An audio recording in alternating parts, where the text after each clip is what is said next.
Hey everybody, this is Rydo, and today we're looking at F.E.A.R. Perseus Mandate. This is the second expansion to the first game, F.E.A.R, that came out in 2007, a year after Extraction Point.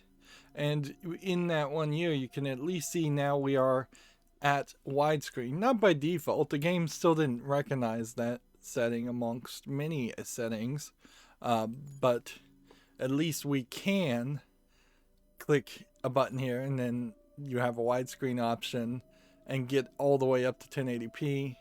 I could turn on vertical sync, maybe that's the point. Also, the heads up display text can now be scaled to large, between large and small. The gamma, where it says barely visible here, if you can read that, is actually barely visible. Although, for the F.E.A.R game so far, I've ended up turning that up higher. I'm trying a different thing this time compared to Extraction Point, where I'm trying not to really change too many settings, particularly the controllers settings, and just jump in the game and see if maybe, even though the buttons haven't been labeled in the menu, the controls have been actually mapped through some underlying system, and we might actually have some controller support that actually makes some sense here. Otherwise, this is just going to be, once again, a mouse and keyboard thing. At looking at the playback of the little video here, it feels like Perseus Mandate does have more monsters. There's a whole new faction of enemies that show up in this game, and there are definitely more weapons. I had to turn up F.E.A.R, and several settings needed to be turned up. Although, in all fairness, some of these settings kind of may have been turned down just because of the awkwardness of trying to use a mouse and keyboard to set these settings, because the screen was halfway off the screen. That's an issue with me having multiple monitors enabled, but often when I resize, you'll get just a quarter or maybe 2/3 of the screen on the screen, and then it scales up. Also, having adjustable dots per inches enabled in Windows tends to mess up games, and that can also be an issue. But we can show the same demo that I'm fairly certain in Extraction Point was broken with all the settings turned up. Remember the demo showing this exact same scene in the previous iteration of the engine, whatever engine F.E.A.R uses, told me that I was getting 9 frames per second while looking pretty much as good as this. So that didn't really feel like it was chugging along at 9 frames by any point. We're still, however, in the weird position, though, that since both of these expansions are made by a different company that eventually went bankrupt, then they don't really have a good reason to play it if you are interested in covering the F.E.A.R series, nor do you have a good reason to play these expansions if you're interested in the F.E.A.R story, because Monolith, the main creator of F.E.A.R 1, 2, and 3, completely ignore the events of the story. And particularly in Perseus Mandate, you're playing as a completely secondary character who is going through the same events of F.E.A.R 1 and Extraction Point. And that certainly creates a problem. The only thing I think you could do with the F.E.A.R series is just completely reboot it.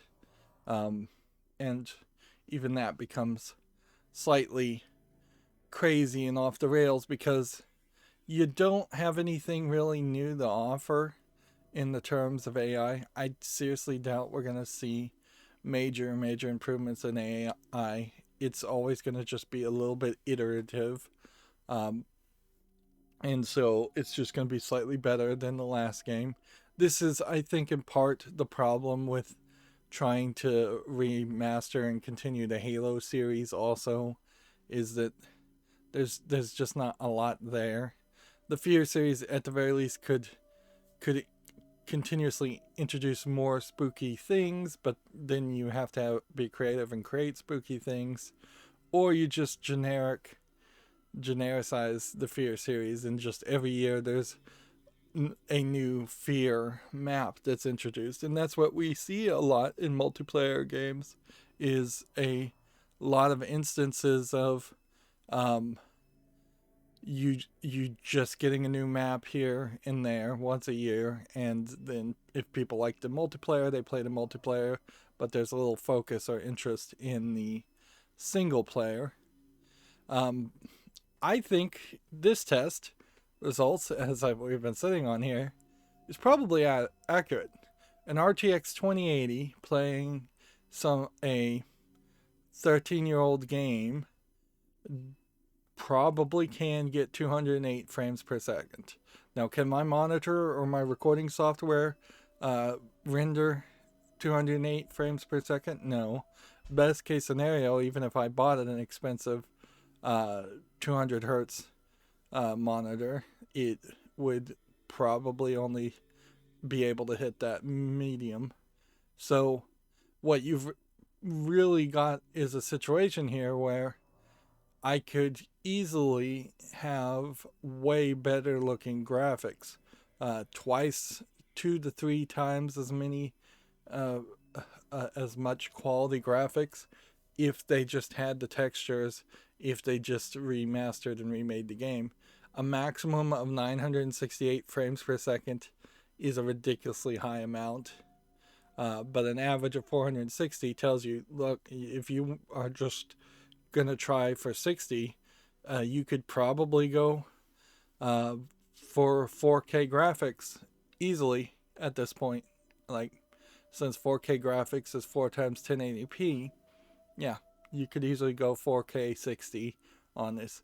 You probably couldn't get 8K with just one RTX 2080, but if you had two 3080s in SLI, if they're even doing SLI anymore, or NVIDIA Bridge or whatever it's called for NVIDIA graphics cards, you probably could get to 8K. Maybe you would need 3 3080s, and that would be fairly crazy, but yeah, 4K is doable for such an old game. Of course, that's not what you would really want to do with a game. You would want to have better AI and more characters on screen, and just have the game generally improve in other ways. Things that would be more CPU dependent. AI is going to be heavily CPU dependent. Like I said before, I am not configuring any of the controllers for the controller. I'm just assuming going in that it might work, just to see if it does, and then we'll see if I have to map things after the point. As far as gameplay, I turned on subtitles, and these options are still the same. And as far as weapons, we can see that there is quite a list here of weapons, so they've added a few more, or switched out some more. We also see that there are some bonus missions that you could play, but possibly maybe no new multiplayer missions, but probably some slight changes in multiplayer, because I guess there were never going to be any multiplayer missions in multiplayer, but there probably will be new factions, new guns, and new levels. So that's a long way around to, let's do low difficulty here, to just jump into the game. We still have to press a key to continue.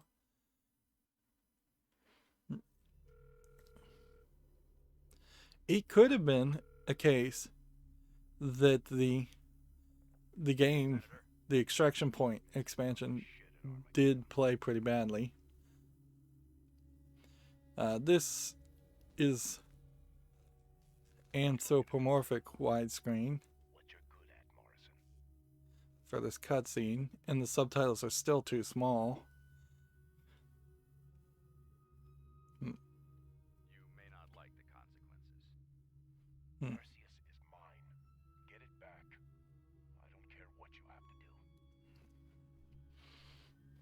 So we can see there's a bloodbath here, and it looks like we may very well start in the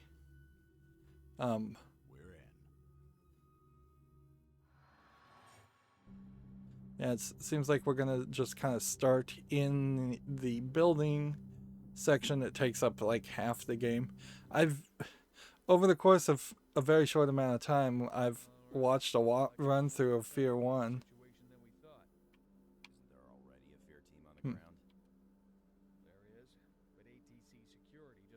So the controller's not working. Screen is still shaking weirdly. They're supposed to be on our side. Didn't ATC call us in to help them in the first place? What's ATC hiding? We don't know yet. Your mission is to secure Army Cam's global data and security center and retrieve Nothing happens when I click the mouse button. Codenamed Perseus. Paxton Fettel and his army of replicas? That may just be the tip of the iceberg. Sat images have picked up enemy activity near the This looks good. Honestly, I think this probably would look better than Half-Life 1. But I probably should play Half-Life 1 to check. Or at least spotlight it and then play Black Mesa, the fan-made remake of it. But you certainly can see how a lot of low polygonal imagery is happening here. We start by jumping out of a plane.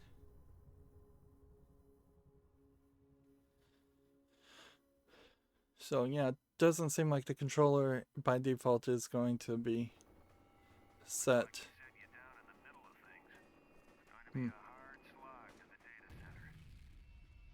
Well, I can already see that like the graffiti on the walls is something that we really haven't seen in the past. Alright, so I'm hitting every button on the controller and nothing's working, so we still are at that point where you are going to have to just immediately configure everything. Axis. So the Z axis here, you would want to shoot, and then the right X should be look left.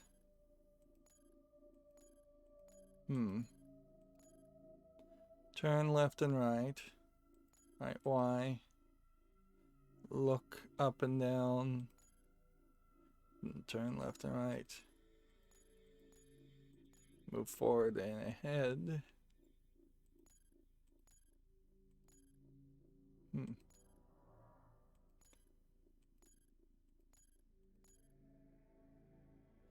Interesting, there's a turn left and right option here, but there's not a strife left and right.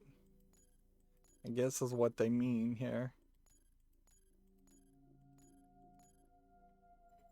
Turn left and right. Alright, so that sets you probably as good as you could go, although there might be an argument here to changing the Z-axis from firing into crouching, and the Z-axis is weird on Xbox One controllers because it's a negative number on the left trigger and a positive number on the right trigger, or vice versa, I don't remember. So you have a situation where the whole system kind of won't work unless people are aware of that. So we want to jump with A, and then we want to crouch with clicking the right stick, and that's, I think, probably all you want for movement. And then we want to be able to melee with, I guess, the X button, and then throw a grenade with the Y button, and then use with the start button, reload with the B button, aim and zoom with the right stick, actually. And in the slow motion,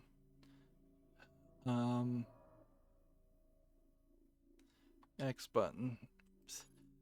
Just not enough buttons here. Flashlight on the back button. Let's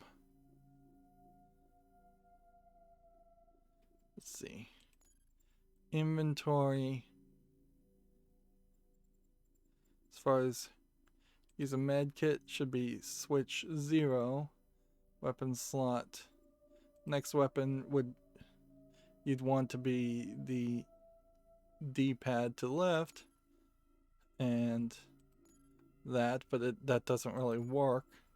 Even though they have different values to them, it doesn't really understand that. So that's not gonna really work. There's no pause button at all. And dropping weapons, there's no way to do that. And see, we desperately probably are losing the lean left and the lean right option, because you'd think you'd want that as left bump and right bump, but if you do that, then you have something else you're missing. Like crouch. Like, we basically need the crouch. We're gonna really play it. Frankly, this whole thing is turning into just a tutorial on how to figure out which buttons to use. So, right bump to throw a grenade, crouch with the left bump. I think otherwise we may have everything set up at least well enough to figure out the controls. Alright. So moving left and right, up and down, strafe left and right, forward, back. Definitely can tell this is a game designed for mouse and keyboard. And moving with a fast, like, optical mouse these days is way quicker. There's definitely a sensitivity issue on this. In fact, so much so that right now what I'm doing is I'm pointing the mouse and then just using my left hand to walk. And that might very well be a better experience, is to simply have one hand on a controller and the other on something else. Right, so this is crouch. It's the left bump. And once again, the left trigger on the Z-axis is the only one that can fire. So the right trigger is useless.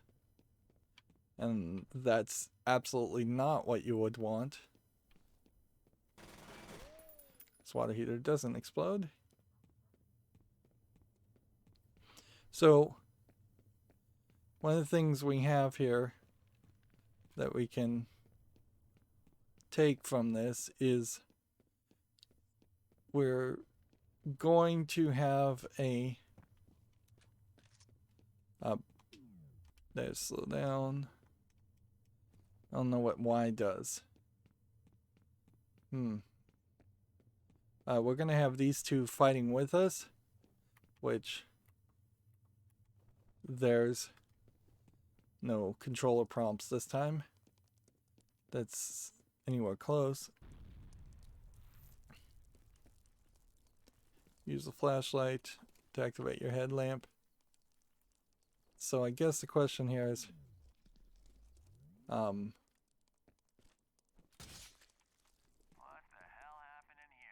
That was black blurriness. Let's see. Let's try the D-pad. This isn't looking good. Hitting once left on the D-pad does nothing. Hitting that does nothing. Hitting up did use the med pack. Alright, so the D-pad setting immediately is glitched and won't work. Let's see if we can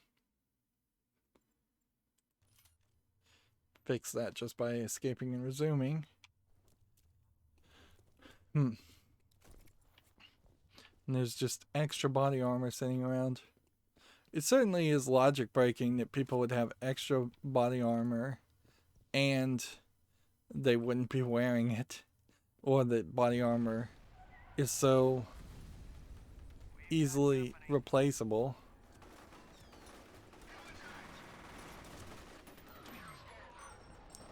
Here we have a situation where it's so foggy, and I'm not sure that really is the experience that they were suspecting people would have.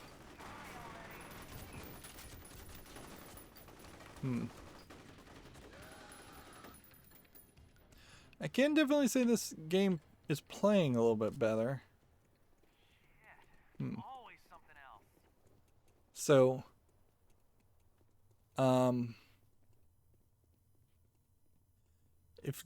is this the walk? Like, where's the run button? That's a question. There's no way to get to this menu other than hitting escape. And that walk speed seems really, really weird. Like, maybe if I turn the mouse sensitivity up a lot. This is a crazy thing to do, but it didn't seem like it really changed anything in the mapping of that. Z-axis could be throw a grenade instead, but then I'd have to lock something onto the fire button, and it would probably have to be a left bump. That would be the only other thing I could think to do is either put the A button as fire, which is very awkward, or put the left bump as fire. Yeah. Either we are walking now, or we are running and it's just moving very slowly.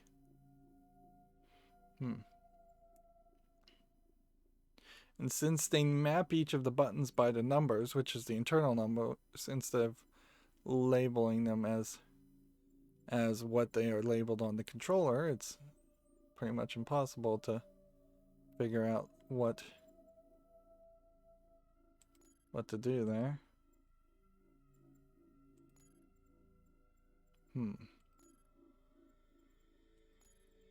Alright, so I gotta assign this to some button.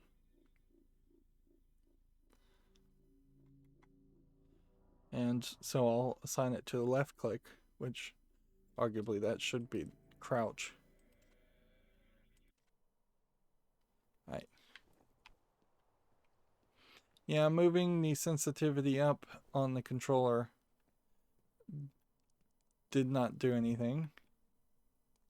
And just walked under that and didn't even have to crouch down. Am I crouched down right now? No. So it's just slow.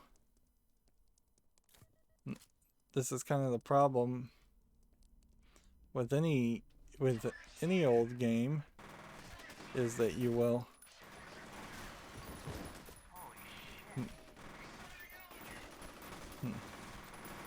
and seems like we can shoot our own guy perfectly fine. We can just shoot right through him. And then we saw another guy just appear behind the guy. Stay close, Sergeant. And see what we're trying to get to, or what I want to get to here.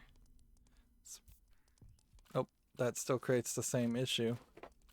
I cannot use the I cannot use the health pad kits until I go back and remove all the other options. So, inventory this. Mouse wheel up. This.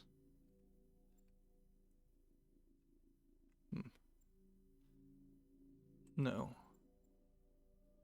I've got to figure out something that I could assign that to.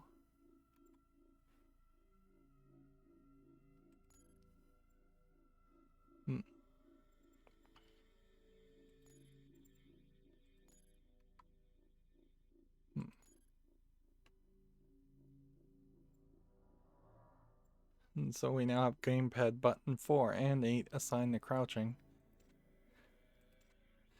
Yeah, that's a hassle. There are softwares out there that will try and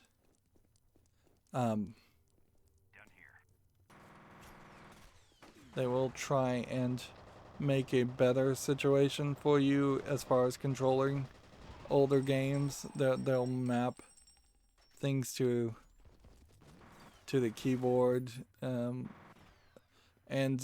your mileage may vary, certainly, in a lot of those situations. This gun runs out of...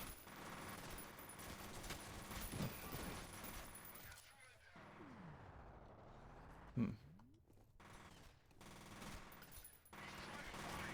course, I'm also running into a problem here where the only thing that's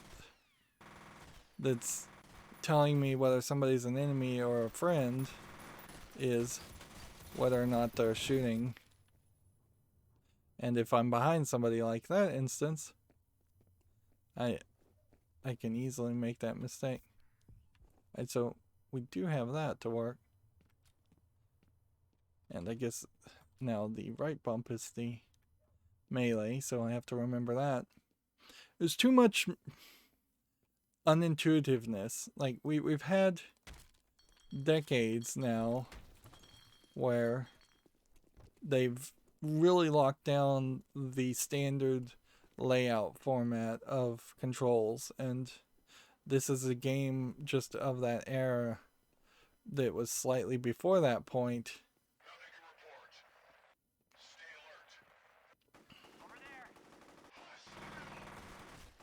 Let's see.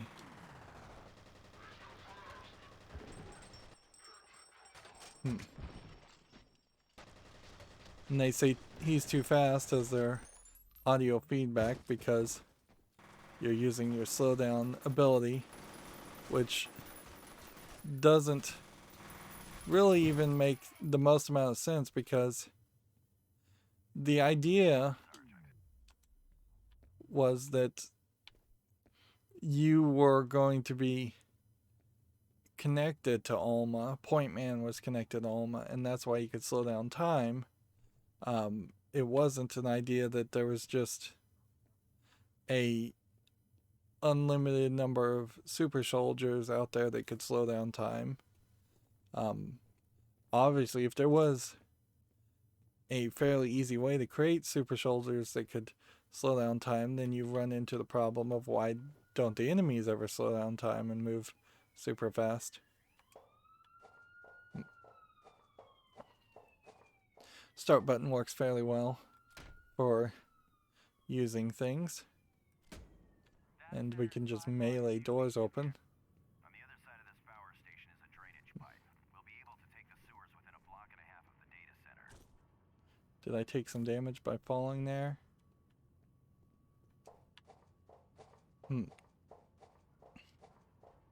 It's funny, but just the ability to climb up a ladder, frankly, was amazing back in the day, and it is now just not even worth really mentioning or taking notice of, to the point where You can see a lot of glitchiness here visually.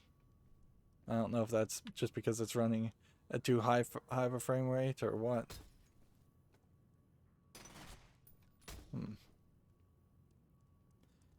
The only thing I'd say here is that this story does seem like it is a little bit more willing to move you forward with the gameplay instead of, I don't know if there's a, okay, so you can use the button that way. Use the use button to pick up guns.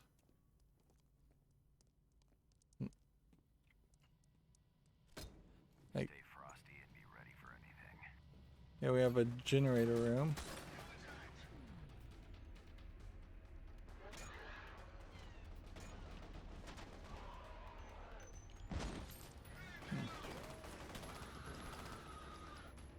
This gun I have, I suspect, is a gun that has limited bullets.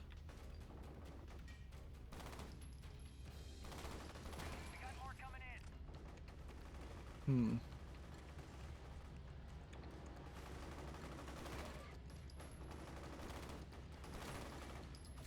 I'm just uncertain as to, I guess maybe the guys that don't have masks on, helmets on, are my guys.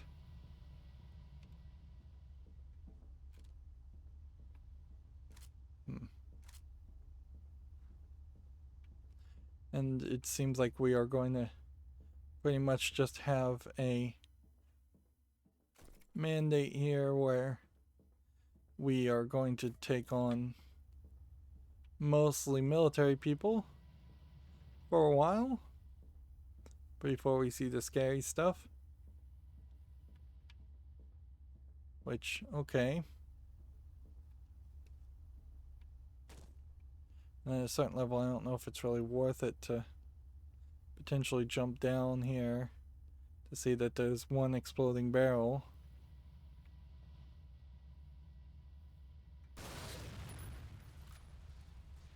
I mean, that's a decent way to get rid of your gun, I suppose. But fairly unlikely you could have gotten the characters to run down there and bundle up around that barrel to actually do some explosions. Apparently, the speedrunners that I was watching playing F.E.A.R 1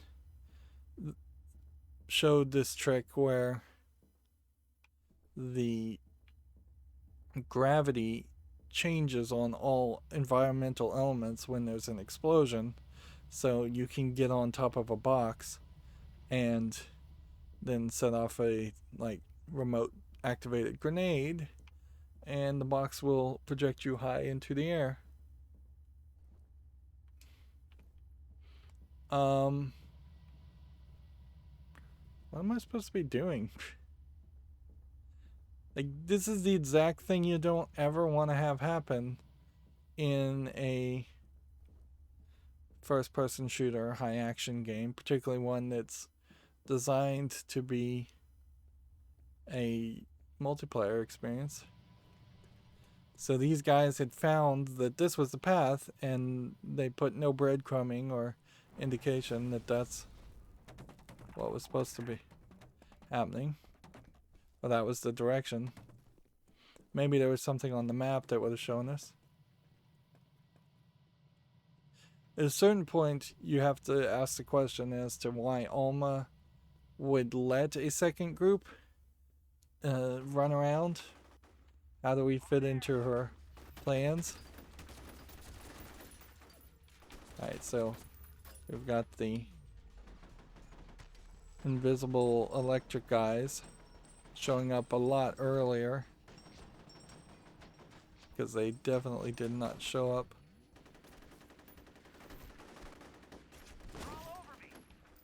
Yeah, the electric guys did not show up at all in the hour I was willing to play of Extraction Point.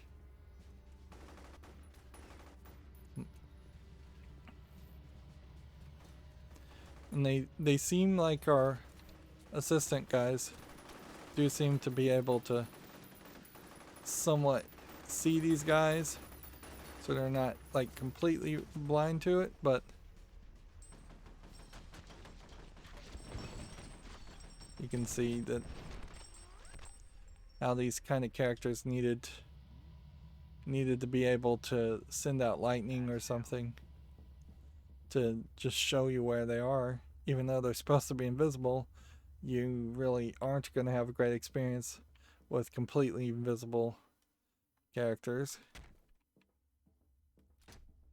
Still far too many of these crates that look like they might be breakable, and they aren't. These guys are walking over here, so I'm just going to walk this direction and assume they know where they're going.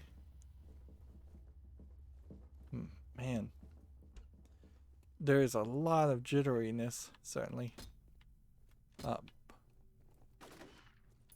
Like just when you walk up to something, you have what seems like a fairly obvious either horizontal sync error in the way things are displayed, or a scaling up of the resolution through interpolation, so that like one line is being doubled horizontally, and that the engine screws that up when you start bouncing up against things. That's interesting that I can bounce against this and it swings.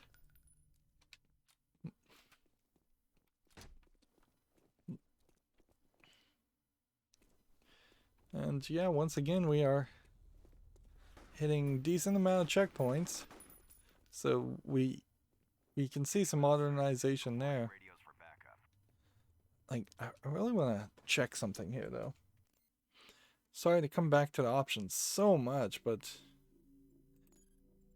this is large text. What does small text look like then? Like, let's see what the subtitles look like then. Or maybe the subtitle text doesn't change, even though the heads-up display text changes.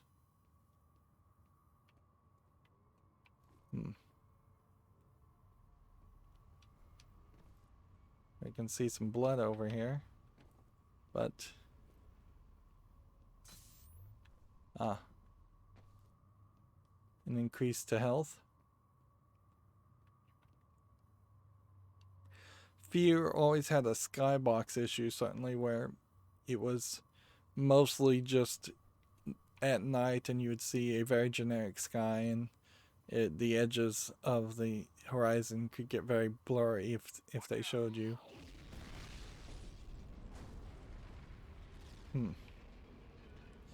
Yeah, you run into... Don't worry, brother. We'll get you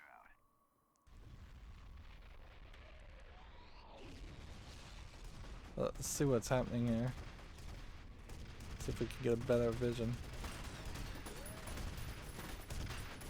No, it's just a wall. Getting pounded here.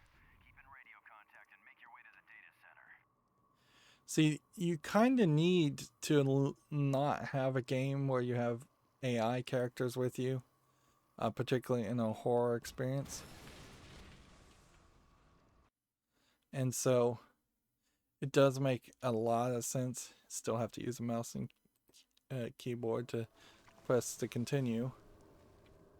It makes a lot of sense that you would want to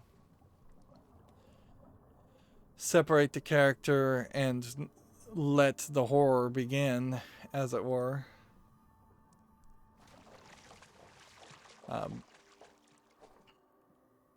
Because it just creates too many questions if 3 different trained soldiers are all seeing ghosty apparitions. And we've seen in lots of games where people have seen hallucinations, and then the main character often turns into this silent protagonist who has like nothing to say about the spooky apparitions that are happening.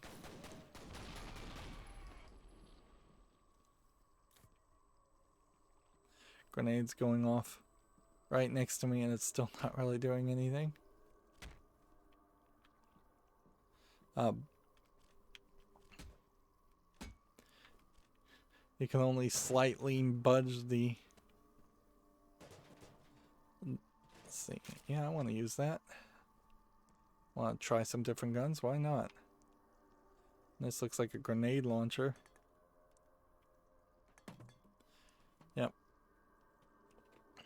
And certainly you can pull something off that is slightly surprising when, like, in Dead Space you have a silent protagonist who's seeing all these spooky things and never comments on it to any of the other people he's talking to. But even in Dead Space's case, that was mostly just to pull off one revelation at the very end of the game that is not completely unpredictable. And that was definitely, in Dead Space's case, augmented by the fact that you're...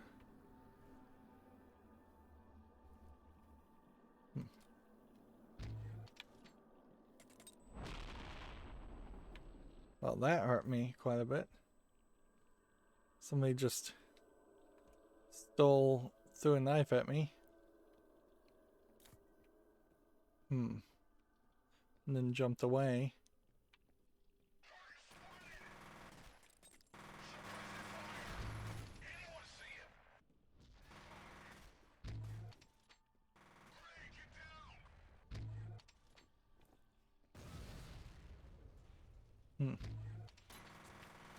A little too slow of an experience firing grenades. While it's can be a little bit enjoyable. Yeah. It's a little too slow, and probably if I had a button that could swap the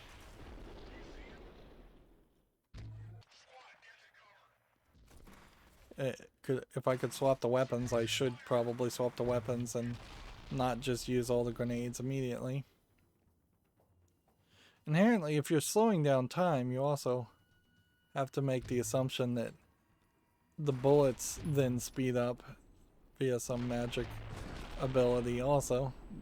Seems like the grenades explode on contact fairly well. Let's get rid of that gun.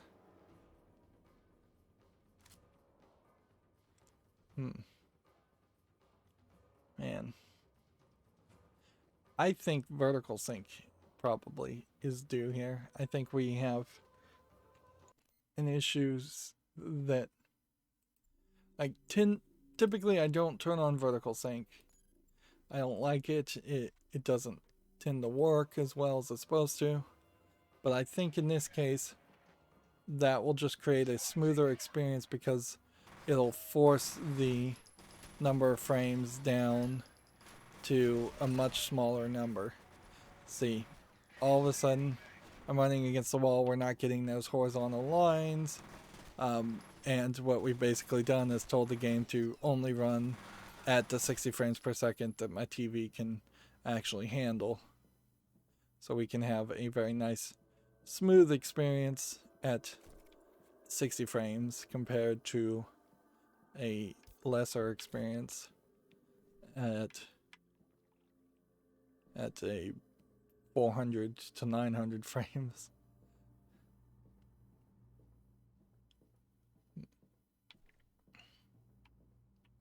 And honestly, I think vertical sync kind of smoothed out the controls a little bit too on a controller.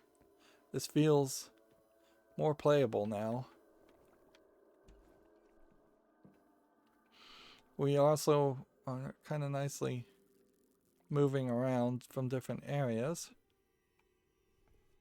And now we've been teleported in a hallucination to a facility that looks like it might be.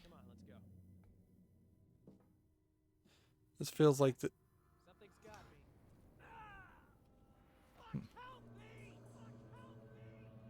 So the text is even smaller there. So I'm either seeing the future there or just a hallucination. Which I'd be fine with either. I don't think I can jump in the water to reach that, so I assume I have to go through this door. I have like no gun.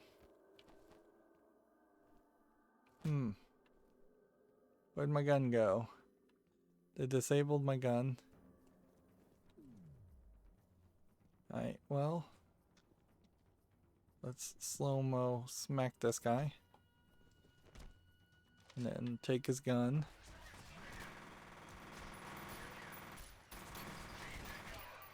Why are these guns not working?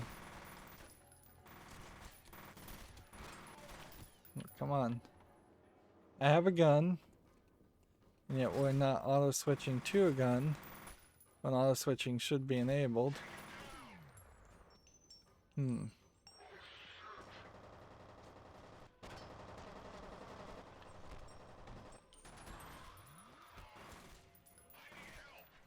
Like, I keep hitting the use button and it keeps not putting the gun in my inventory.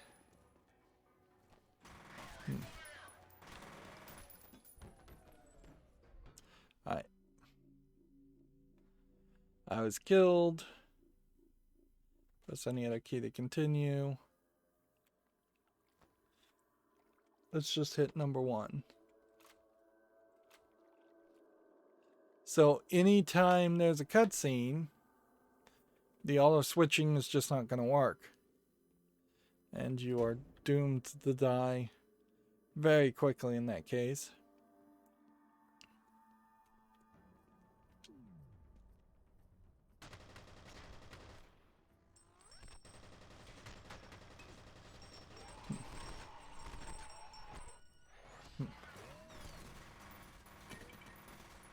Alright, so Y is throw a grenade. That's why the Y button wasn't working before.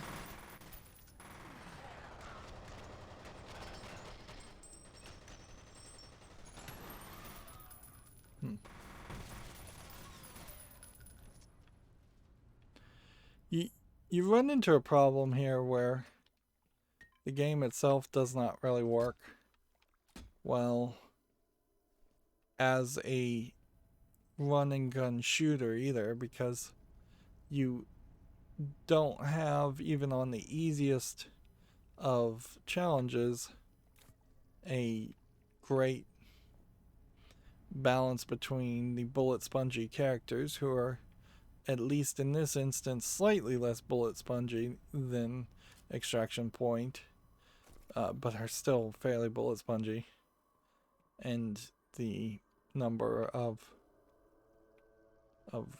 bullets you're gonna gain by picking up every single gun that's been dropped by every single character.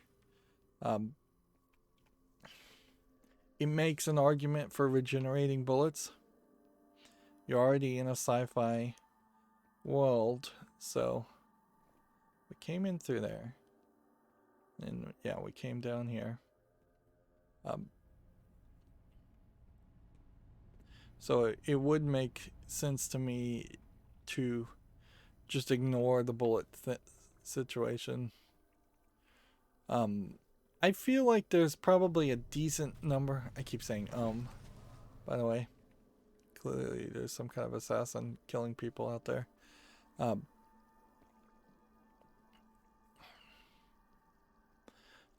There probably is a decent amount of games that we're going to have a lot more collectibles. Let's see, we can only get a bit of a visual glitch if we're strafing right against the wall, and that's it. Now. And instead of having collectibles in their game, they replaced all the collectibles with just more bullets and made the enemies more bullet spongy. But this is an example of a game that didn't even go that far, because there aren't really pickups. You have an occasional box that has something on it. I guess I'm out of grenades. Like, just a rare occasional box that has something in it.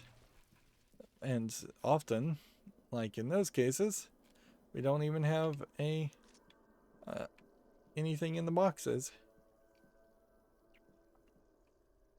So the whole gameplay loop is just imbalanced. It's not done, it's not polished enough by modern standards. I would much prefer to play something like Borderlands, where you're constantly getting guns that are changing that are your currency, your gold. You can constantly buy new bullets from vending machines. There is, and arguably, the Borderlands gameplay loop probably needs a little bit of polish too, but it's much faster paced and much more in line. Can we pick this up? Yes, we can. We'll take the shotgun. I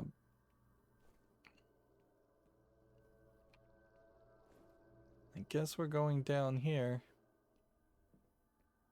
I wouldn't say the level design is bad here. It seems like they're getting better every time. But we definitely have a situation there where I have to move fairly slow to run back and pick up some grenades I missed. And so you do take fall damage. Interesting. So use the ladder.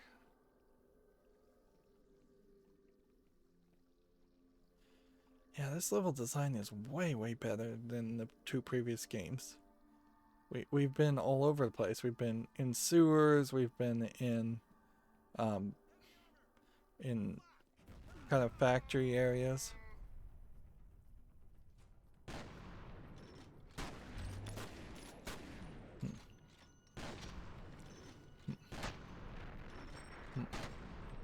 See how much point blank damage we can do.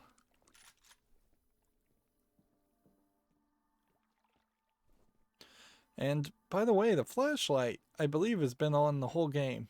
So they've just like completely eliminated the need for the flashlight. Let me just hit F. Yeah. F is not turning a flashlight on and off. No. The flashlight hasn't been on. It's just that with the right brightness adjusted by default, you don't need it. Like it barely changes anything, and that's the way flashlights should work for 99% of all scenarios, is that it should be there for people who maybe have some visual impairment and could use a little bit of a brighter area lightened up. But for most people, you should never even have to toggle it on.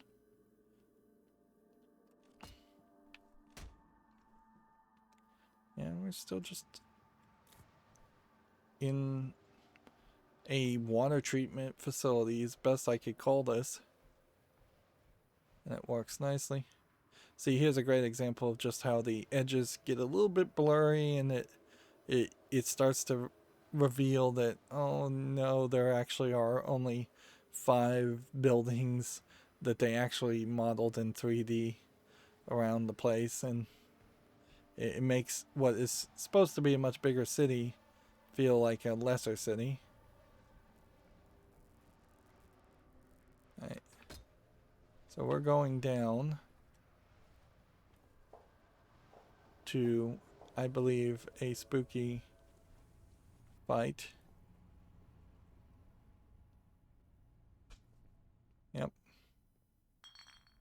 And we saw a ghost walk us over here.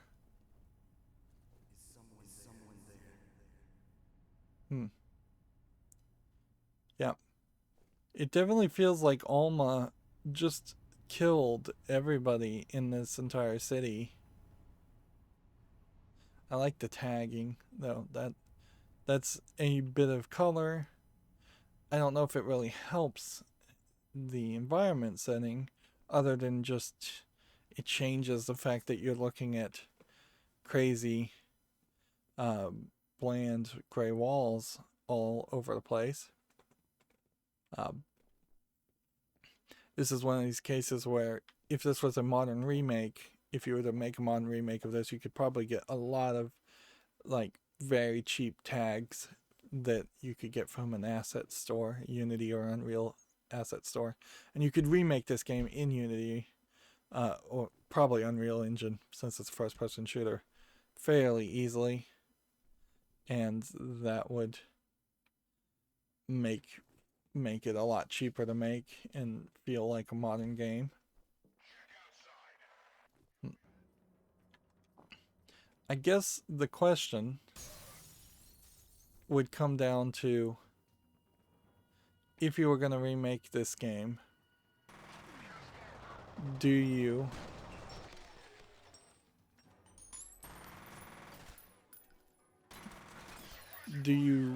put the same character layouts and the same level layouts, or do you try and rebuild the whole thing from scratch? Do you think you can do better than this, or do people just want nostalgia for the same level layouts?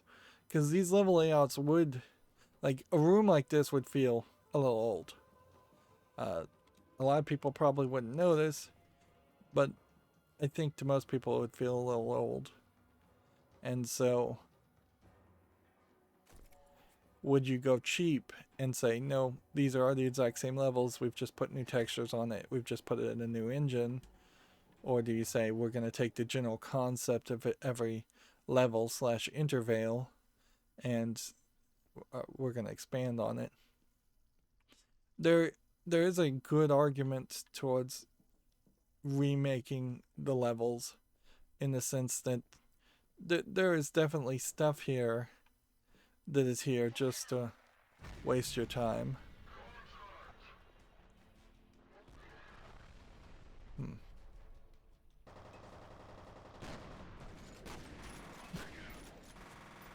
Just go ahead and throw a grenade. So they're definitely trying to create a scenario here where you get tricked into you get like snuck up on, and you're not just always running and gunning. That's the second time I've walked near a fire and felt like I've ended up on fire. Yeah. But you go out of fire fairly quickly, so I guess it doesn't matter. Like, I don't think I could even jump on that fire, set myself on fire, and jump in the water quick enough to see if the water would put me out.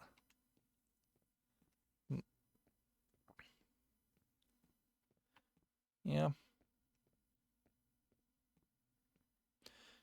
Little tunnels like this where there's some falling action may not really be necessary. And this is visually very awkward. There would just be a drop off. Why even have walkways if you're going to then have your sewer drop down like this? Like, at the very least, put a ladder there that's broken, so then we know how a normal human would have made their way down there.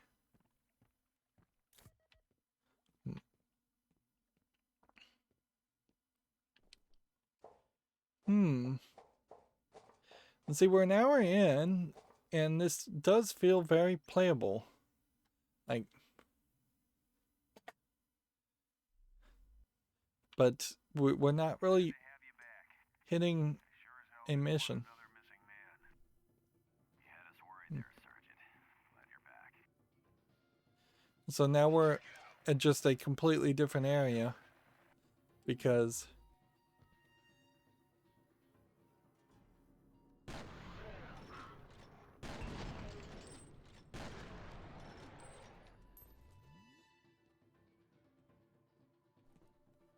like because the levels are designed to be interconnected. This is the building, the secret organization company's logo, so we probably aren't too far from actually getting in the building itself. Like, I wouldn't be surprised if that's the main building and we're just gonna have to walk through a group of these guys. But we have yet to run into any of the super soldiers, as far as I understand it, unless those are the super soldiers. I guess maybe those are. And we've yet to see Paxton Fintel, which it's kind of silly for him to show up back in the story.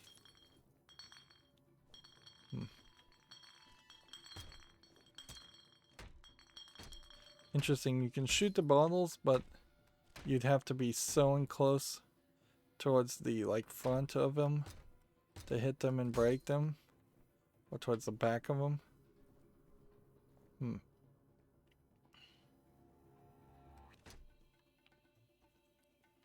They're trying really hard to explain why only certain doors are open, which is always an issue, certainly, in any game.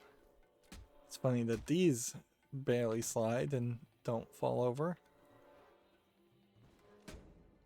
Careful, there's fighting everywhere. We don't want you walking into a crossfire. But honestly, I think for the first level, all you're going to get is a little bit of spookiness, and that's it.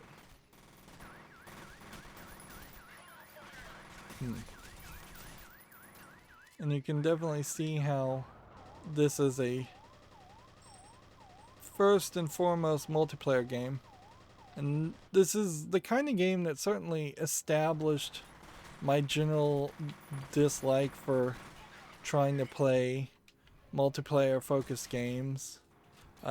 If you are playing purely multiplayer, you run into the problem of your experience being just different based on who you're playing with. If you play with a bunch of people who are way better than you, you probably are going to get yelled at. If you play with a bunch of people who are worse at you, you're probably going to yell at them. If you're playing with a bunch of friends just casually or casual players, then you may never make any progress. There's, in my mind, just more opportunity for a bad experience, a less than scripted experience compared to single player experiences.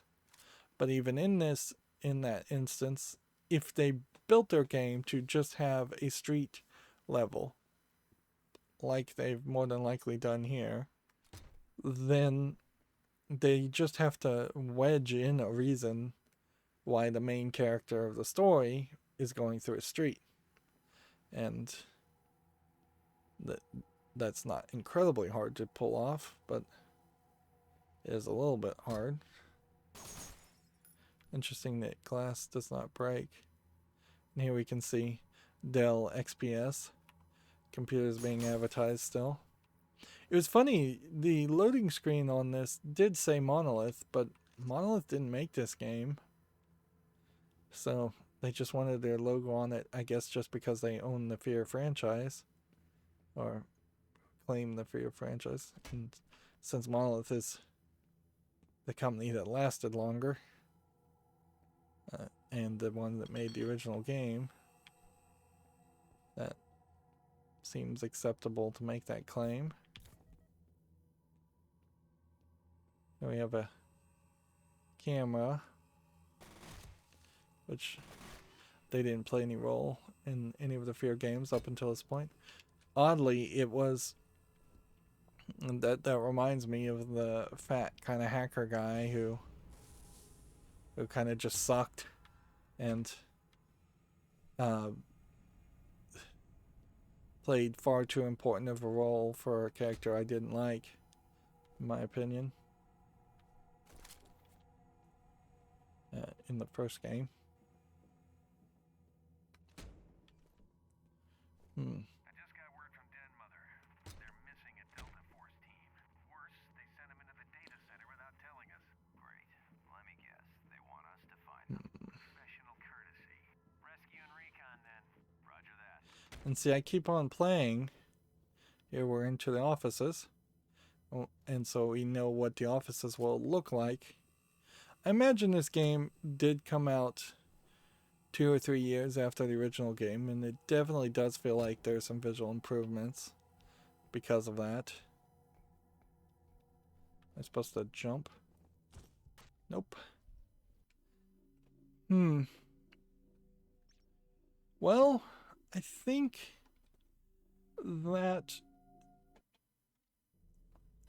that pretty much is the best place we can end. I'm going to call this a spotlight for the moment, and for probably the foreseeable future, because you still run into the same problem. I'm going to actually save, though, just in case I decide to come back and play Perseus Mandate at some point, which means basically I would need to fall in love with F.E.A.R 2, have a great experience with F.E.A.R 2 and F.E.A.R 3, and then come back and say, hey, I do want to play Perseus Mandate. Extraction Point is off the table. And for now, knowing that this is just a character whose story is just going to be completely ignored in F.E.A.R 2, it's still not really justifiable. But I do have to applaud the iterative improvement here. If anything, F.E.A.R as a series has shown the rise of technology in first-person shooting, where F.E.A.R 1 was barely playable, Extraction Point really wasn't playable, and now we're a year later in Perseus Mandate, and it is playable, at least with the controller somewhat. So fingers crossed, I'll launch F.E.A.R 2 here in a second for a new recording, and it will work with controllers by default and make a whole bunch of sense.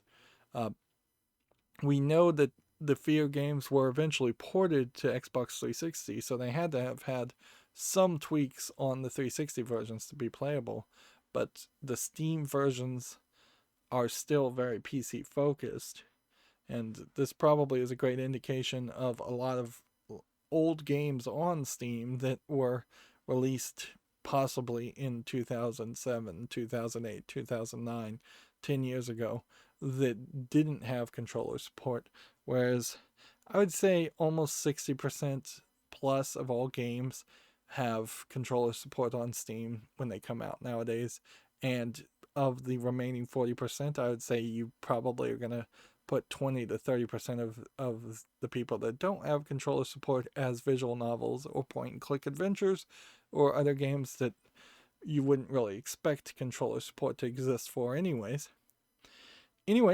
That's where I'm going to leave this spotlight. It's a bit of a teaser. If you've played F.E.A.R before, or you just don't care about the main story, I think the Perseus Mandate might be a good offering for you. As always, I ask you to like, share, subscribe, comment, and watch every second of my videos. If you want a friend or follow me on any social media sites, there's a whole bunch of links down below. And if you want to support me further, there's a link to Patreon, or you can friend me on Steam and give me a game off my wishlist. Thank you for watching. Have a good evening.